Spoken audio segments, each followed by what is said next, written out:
The first time I saw my mother's face on the news, I knew my plan had worked. Her once perfect mask had cracked and the whole world was watching.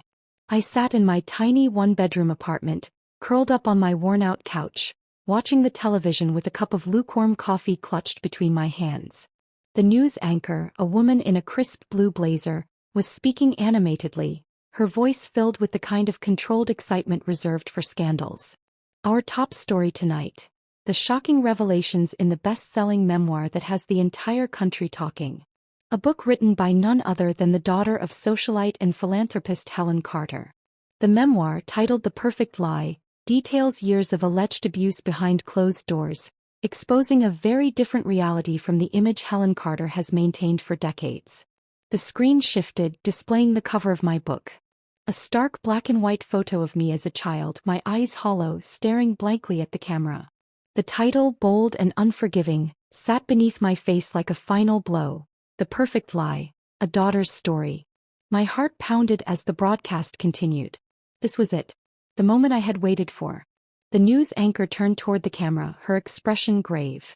Helen Carter, often hailed as the epitome of strength and grace, is known for her charity work and her inspiring journey as a single mother who raised a highly successful daughter.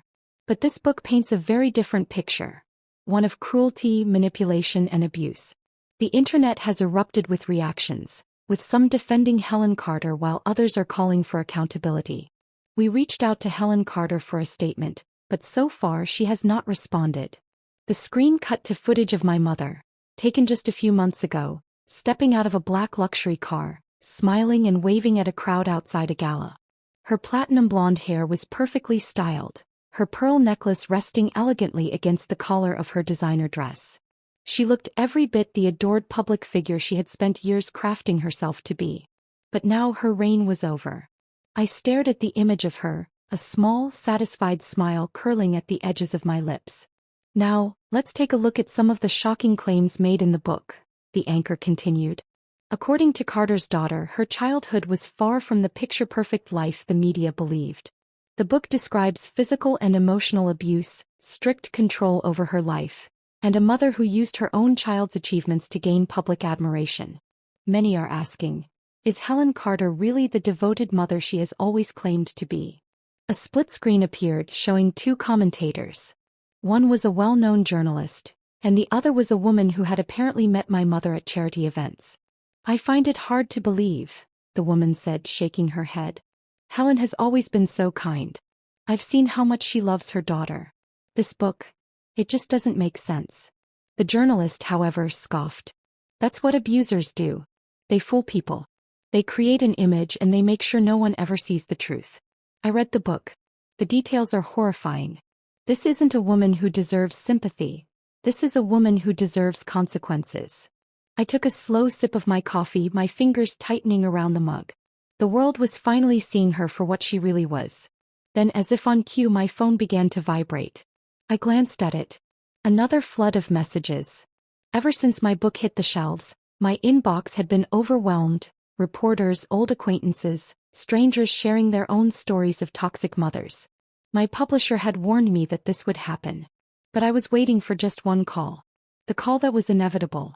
And when my phone vibrated again, I saw her name flash across the screen. For a brief moment I just stared at it, my heart hammering in my chest. Then slowly I exhaled and answered. The moment I put the phone to my ear, her voice sliced through the line like a blade. You ungrateful little bitch. Her voice was shaking, not just with rage but with fear.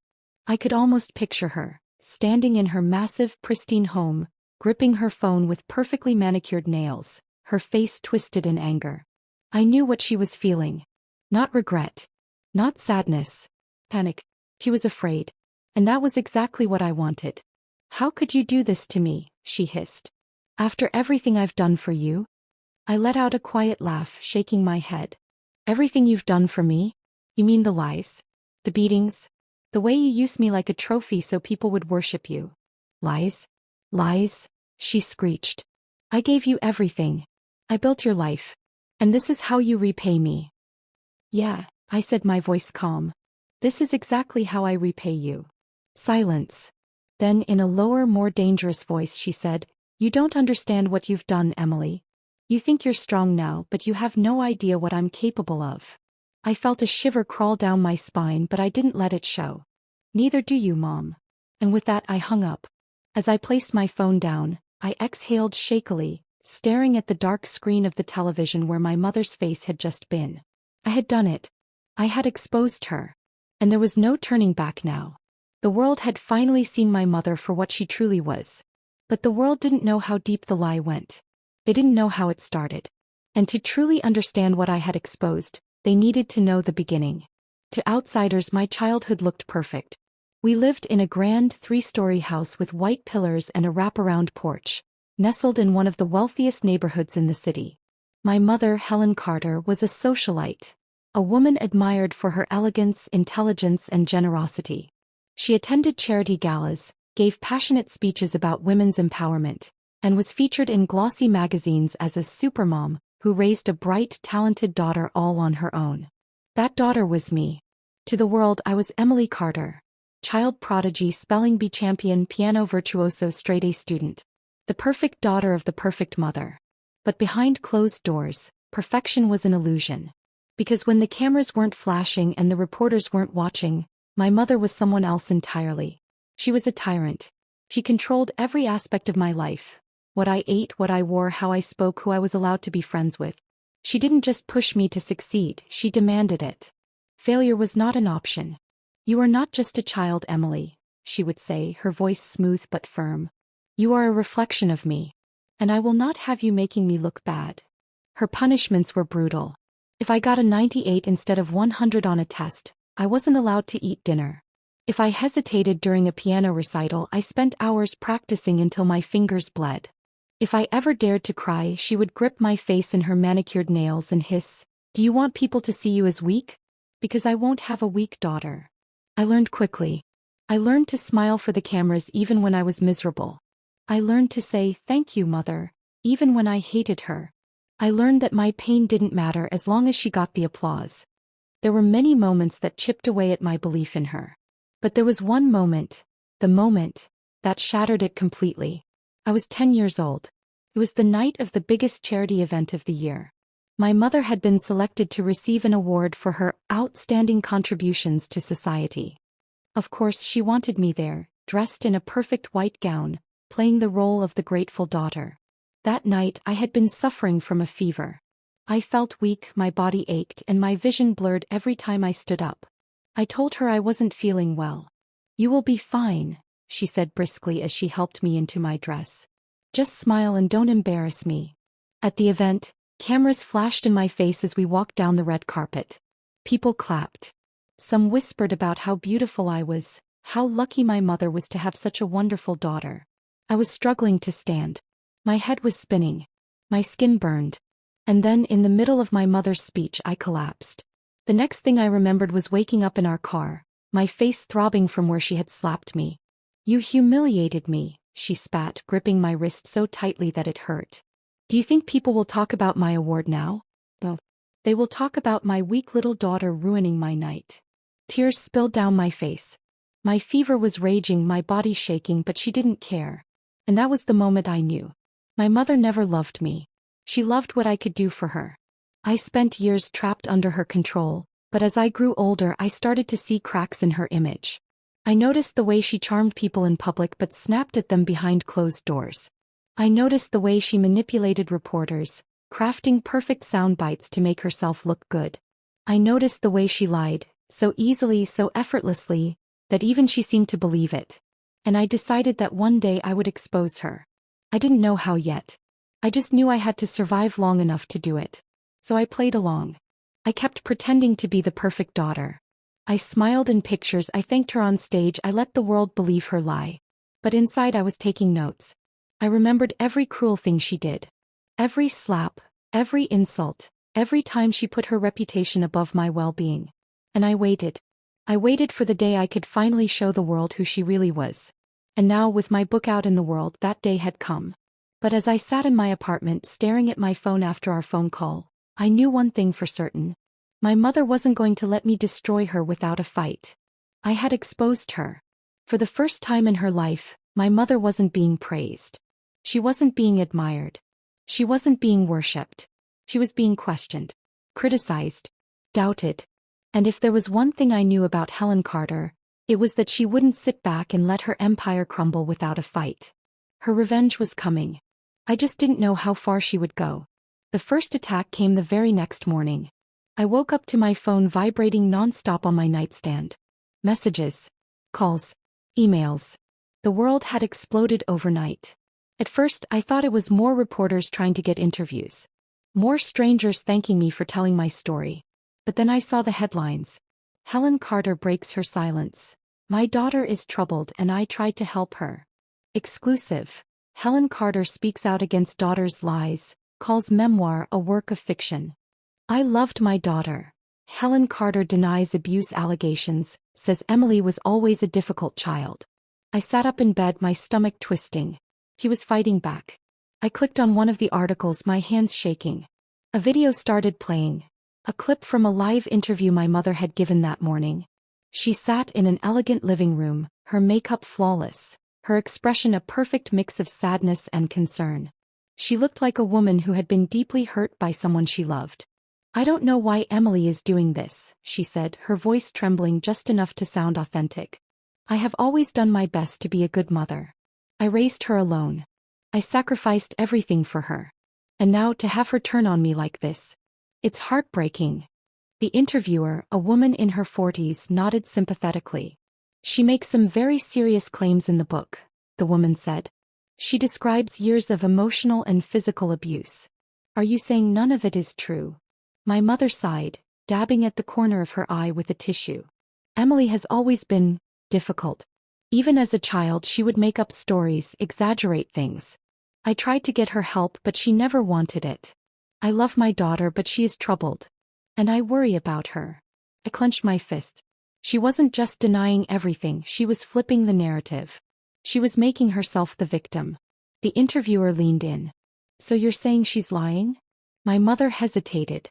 Then she looked straight into the camera and said, I think my daughter truly believes these things. But that doesn't mean they're real. I slammed my laptop shut. I should have known. Of course she wasn't going to admit anything. Of course she was going to twist the story. And worst of all, people were falling for it. At first, after my book was released, most people had supported me. Survivors of emotional abuse reached out, telling me their own stories. Social media was filled with posts condemning my mother, calling her a fraud, a monster. But now the tides were turning. I scrolled through Twitter, my chest tightening at what I saw. I don't know, guys. This feels off. Helen Carter has always been an inspiration. Why would she suddenly become this evil mother? I read the book and honestly it sounds like Emily was just mad that her mom pushed her to succeed. That's not abuse. The way Emily writes about her mother, it sounds so personal, so hateful. I think she just wants revenge. I tossed my phone aside, my heart pounding. This was exactly what my mother wanted. She knew how to manipulate people. She knew how to play the victim. She had spent years crafting a public image so perfect that people refused to believe she could be anything else. And now she was turning the world against me. Later that night, I was pacing around my apartment, my thoughts racing. My phone buzzed with a new message. Unknown number. You made a huge mistake. I froze. The message was followed by another one. Unknown number. You think you can destroy me? Watch what happens next. I swallowed hard, my pulse hammering in my ears. It was her. I knew it was her. I had expected a media war, but this felt different. This felt personal. And I had the sinking feeling that my mother wasn't just trying to save her reputation anymore. She was coming for me. And I had no idea what she was going to do next. My mother had always been a master of deception. For years she had crafted an image so flawless that even those closest to her never saw the cracks. When I published my book, I thought I had finally shattered that illusion. But I had underestimated her. She wasn't just trying to defend herself. She was trying to destroy me. The morning after I received the threatening text, I woke up to an onslaught of notifications. Headlines, news clips, tweets, and every single one of them was about me. I clicked on the first article I saw.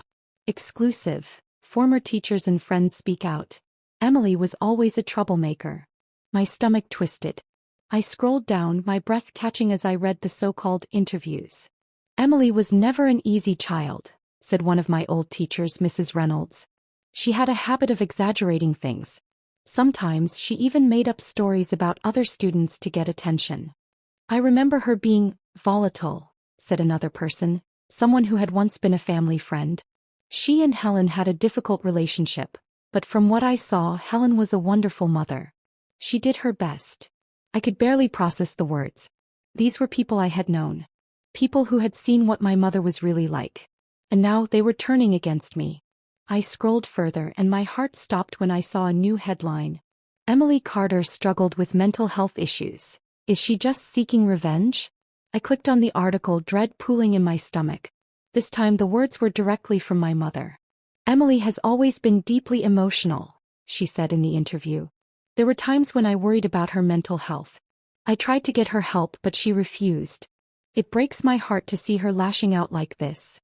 My hands clenched into fists. She wasn't just denying my story, she was discrediting me. She was painting me as unstable, unreliable. A liar. And worst of all, people were believing her. I couldn't sit back and let this happen. I grabbed my phone and dialed a number I never thought I'd call again. She picked up after the third ring. Emily, my mother's voice was smooth, controlled. Like she had been expecting this. What the hell are you doing? I snapped. A small amused laugh. What do you mean, darling? You know exactly what I mean. You're spreading lies about me. Oh, Emily.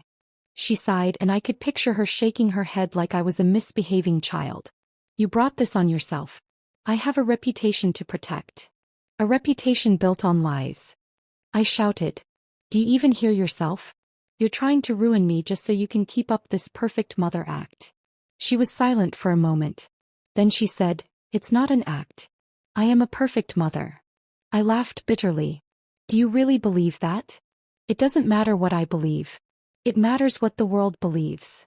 Her voice dropped into something colder. And right now the world is starting to doubt you. I suggest you back down before you lose everything. I gritted my teeth. I'm not afraid of you anymore. Oh, sweetheart, she murmured, you should be. The line went dead. I stared at my phone, my heart hammering. This wasn't just a public relations battle anymore. This was war. Over the next few days the attacks escalated. More articles surfaced.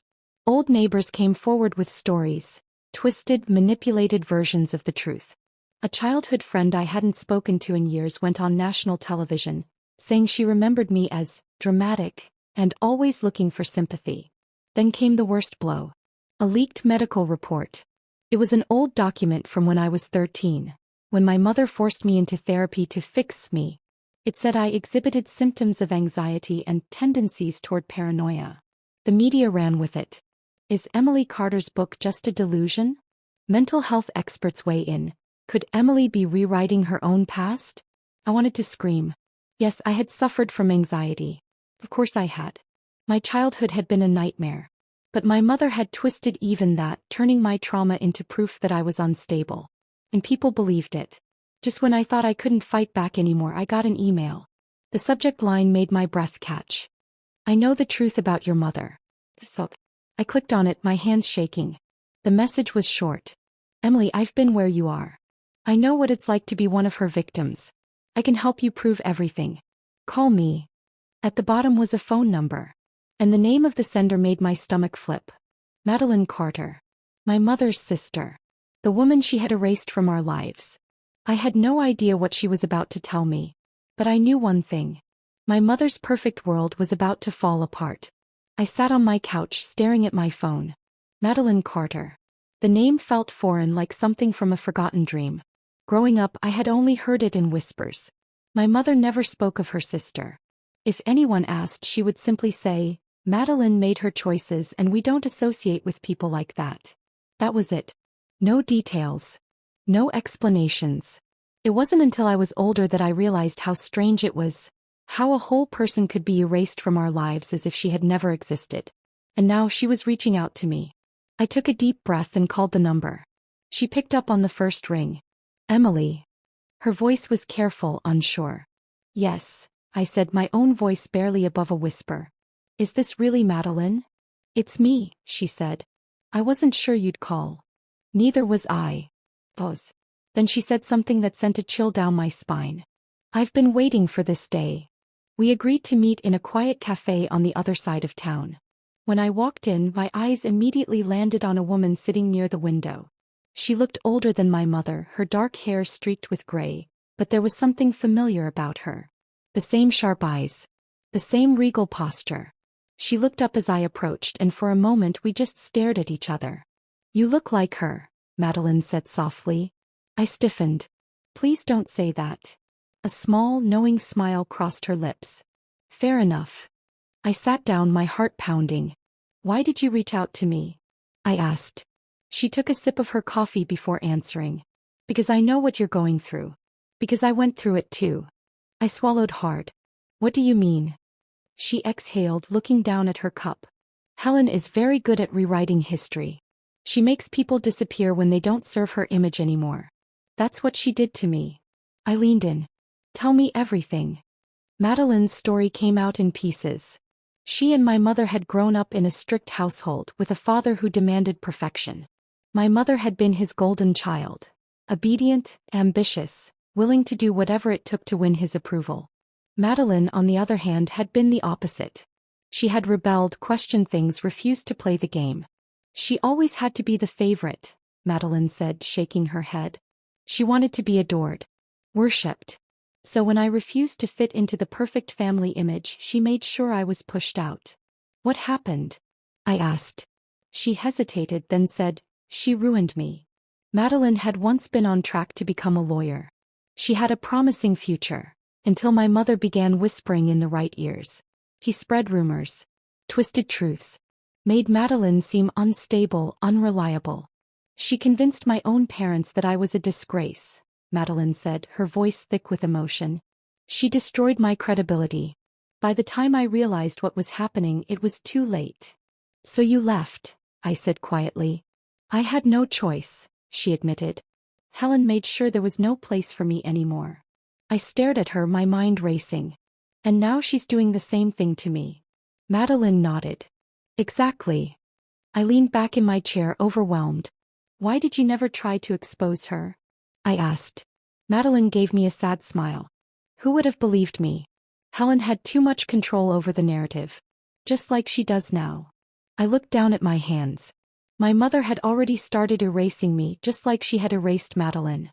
If I didn't fight back, I would become another forgotten name, another cautionary tale of someone who dared to stand up to her.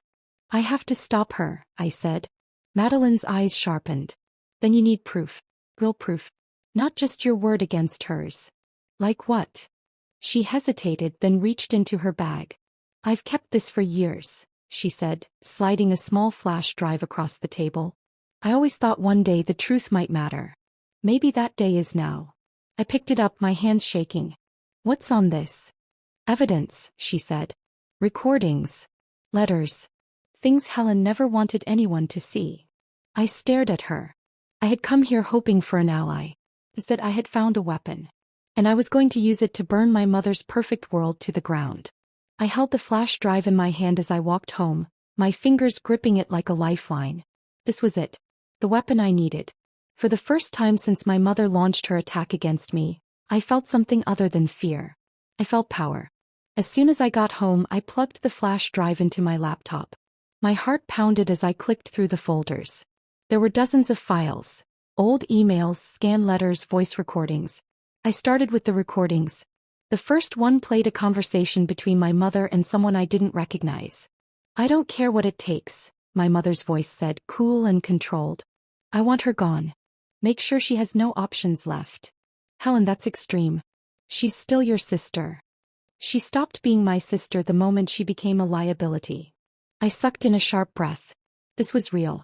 It wasn't just my word against hers anymore. I clicked on another file. This time it was an old letter my mother had written to someone in the legal field. Someone who had once been Madeline's mentor. I wanted to reach out personally to express my concern. "My sister has been struggling with certain issues. Mental instability, erratic behavior. I worry about her professional judgment. Please understand, I only want what's best for her." My mother had destroyed Madeline's life with a few well-placed words. And now she was trying to do the same to me. But this time I wasn't going to let her. I called Madeline immediately. You were right, I said the moment she picked up. This is exactly what I need. Are you sure you're ready for this? She asked. I hesitated. No. But if I wait until I feel ready, she wins. Madeline was silent for a moment. Then she said, then let's make sure she never recovers from this. We came up with a plan. If I released this information the right way, it wouldn't just defend my reputation. It would expose my mother for the manipulative monster she was. I contacted a journalist who had covered my book when it first launched. Someone who had been skeptical of my mother's denials. I have proof, I told her. Real proof. If you want an exclusive, meet me tomorrow. She agreed. And just like that, the first strike was set in motion. The next morning, I met the journalist, a woman named Rachel Kim, in a small office space she used for interviews. I laid everything out. The recordings. The letters. The proof that my mother had spent years destroying anyone who stood in her way. Rachel listened carefully, her face unreadable. When I finished, she leaned back in her chair. This is big, she said. If I run this, it won't just expose your mother. It'll ruin her. Good, I said. But be ready, she warned. People like your mother don't go down quietly. I already knew that. That night the article went live. The headline hit like an earthquake. Exposed. The dark truth behind Helen Carter's perfect image. Within hours it spread like wildfire. People who had believed my mother's lies started questioning everything. News outlets picked up the story. Social media exploded. Then the real bombshell. A former associate of my mother came forward, confirming everything. Then another. And another. My mother's empire of lies was crumbling. I should have known she wouldn't go down without a fight. That night my phone rang. It was her. I almost didn't answer. But then I thought, no. I want to hear her squirm. Hello, Mother, I said, my voice cold. You ungrateful little brat, she hissed. Do you have any idea what you've done? Yes, I said simply. I told the truth. You destroyed me, she shrieked. No, Mother, I said. You destroyed yourself. There was silence. Then in a voice so low it sent a chill down my spine, she said, this isn't over. I smiled to myself. Yes, it is. And then for the first time in my life I hung up on her. And I never looked back. Months passed. The storm my mother had tried to control had turned into a hurricane. One she couldn't escape.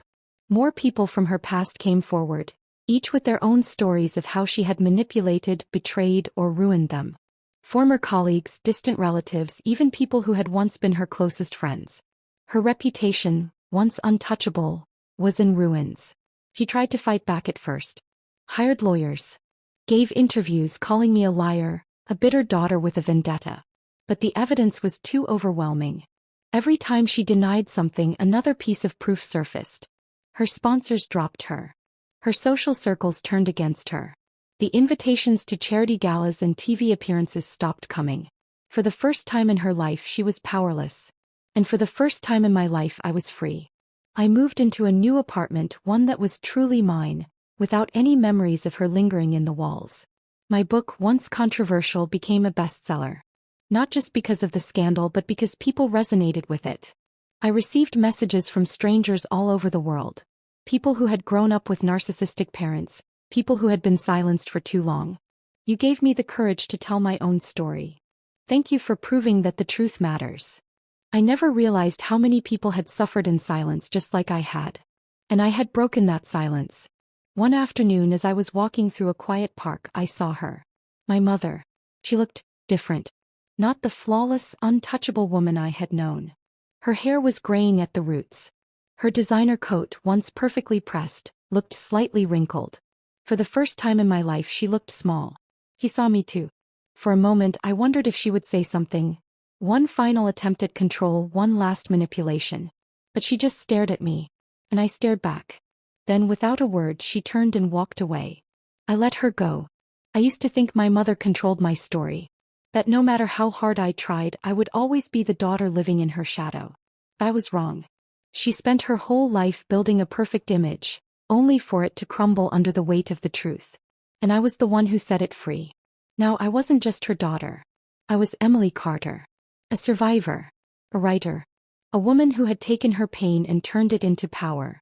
And no one, Not even her could take that away from me.